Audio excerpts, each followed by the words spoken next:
17 বছরে কারা কারা মামলা খেয়েছেন বা পুলিশের হলে একটা ডান্ডা বাড়ি খেয়েছেন, সবাই একটু কষ্ট করে হাতটা তুলবেন। অধিকাংশ লোক গত 17 বছরে এখানে হলো নিগৃহীত, নির্যাতিত। এবং আজকে আমাদের যে ব্যানারের শিরোনাম সেটা আমরা দিয়েছি আওয়ামী ফ্যাসিস্ট কর্তৃক সংগঠিত সকল গুম, খুন ও গণহত্যার বিচারের দাবিতে। গত 17 বছরে বাংলাদেশে কয়েকটি গণহত্যা সংগঠিত হয়েছিল। 28 অক্টোবর একটি গণহত্যা সংগঠিত হয়েছিল, সাতলাতে একটি গণহত্যা সংগঠিত হয়েছিল, 24 একটি গণহত্যা সংগঠিত হয়েছিল, পিলখানায় একটি গণহত্যা সংগঠিত হয়েছিল। আর অসংখ্য মা বোনের কোলের কত সন্তান যে নিভৃতে চলে গিয়েছিল, সে মোকাদ্দাস ওয়ালি থেকে শুরু করে, সেই নোমানি বাড়ি থেকে শুরু করে বাংলার প্রত্যন্ত অঞ্চলে কত রাজপথ যে রঞ্জিত হয়েছিল রক্তে, সেগুলো বাংলার আকাশ বাতাস এখনো সাক্ষী আছে। কয়েকদিন আগে প্রধানমন্ত্রী একটি বক্তব্য দিয়েছিলেন যে আমার যে মেরুদণ্ডটা ভাঙা হয়েছিল, আমি যদি প্রতিশোধ নেই তাহলে কি আমার মেরুদণ্ড ফেরত পাবো কিনা, তিনি বক্তব্যটা রেখেছিলেন।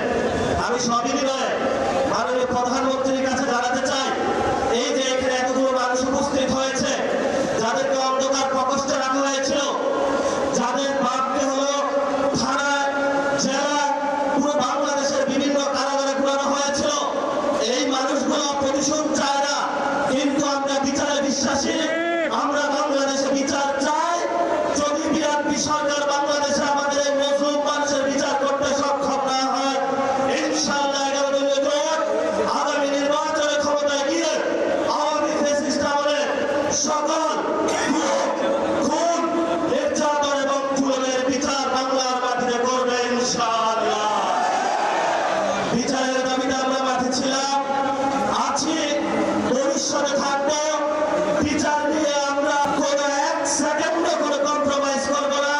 যদি সরকার মনে করে আওয়ামী লীগের ভোট ব্যাংকে যে একটা সমঝোতা, বিচারের ক্ষেত্রেও সমঝোতা করতে হবে, আমরা বলবো আল্লাহর রাস্তায় মাপ চাই। বিএনপির ভাইয়েরা, আপনারা নির্যাতিত হয়েছেন, বাংলাদেশের সকল মানুষ নির্যাতিত হয়েছে।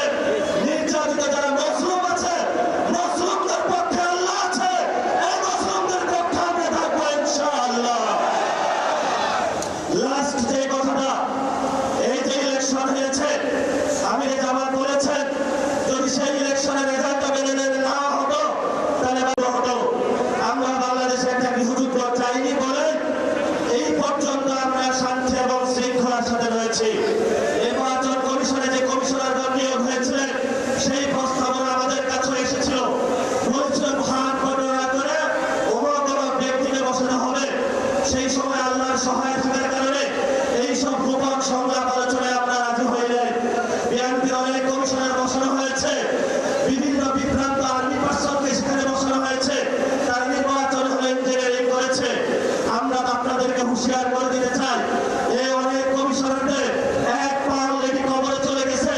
এই অবস্থায় আপনারা যদি বাংলাদেশের মানুষের সাথে গাদ্দারি করেন, প্রতারণা করেন, লোকাল গভর্নমেন্টে যদি আবার বাংলাদেশে কোনো ইঞ্জিনিয়ারিং এর ব্যবস্থা করা হয়, বাংলার রাজপথ প্রত্যন্ত হয়ে উঠবে, আগুনে রক্ত হয়ে উঠবে ইনশাআল্লাহ।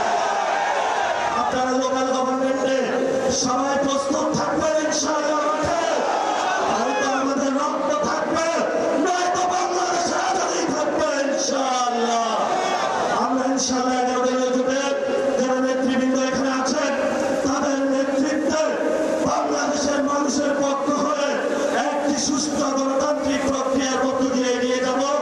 এটাই বাংলাদেশ, এটাই আবু সাঈদের বাংলাদেশ, এটাই হলো শহীদ মুক্তির বাংলাদেশ, এটাই হলো শহীদ ওয়াসিমের বাংলাদেশ। সবাইকে আসসালাম। রাজপথে থাকবেন, রাজপথ ছাড়বেন না। রাজপথে মুক্তির সমাধান, রাজপথে আজাদির সমাধান, রাজপথে বাংলাদেশের সমাধান, রাজপথে হলো সার্বভৌমত্বের সমাধান, রাজপথ হলো ইসলামকে সার্বভৌম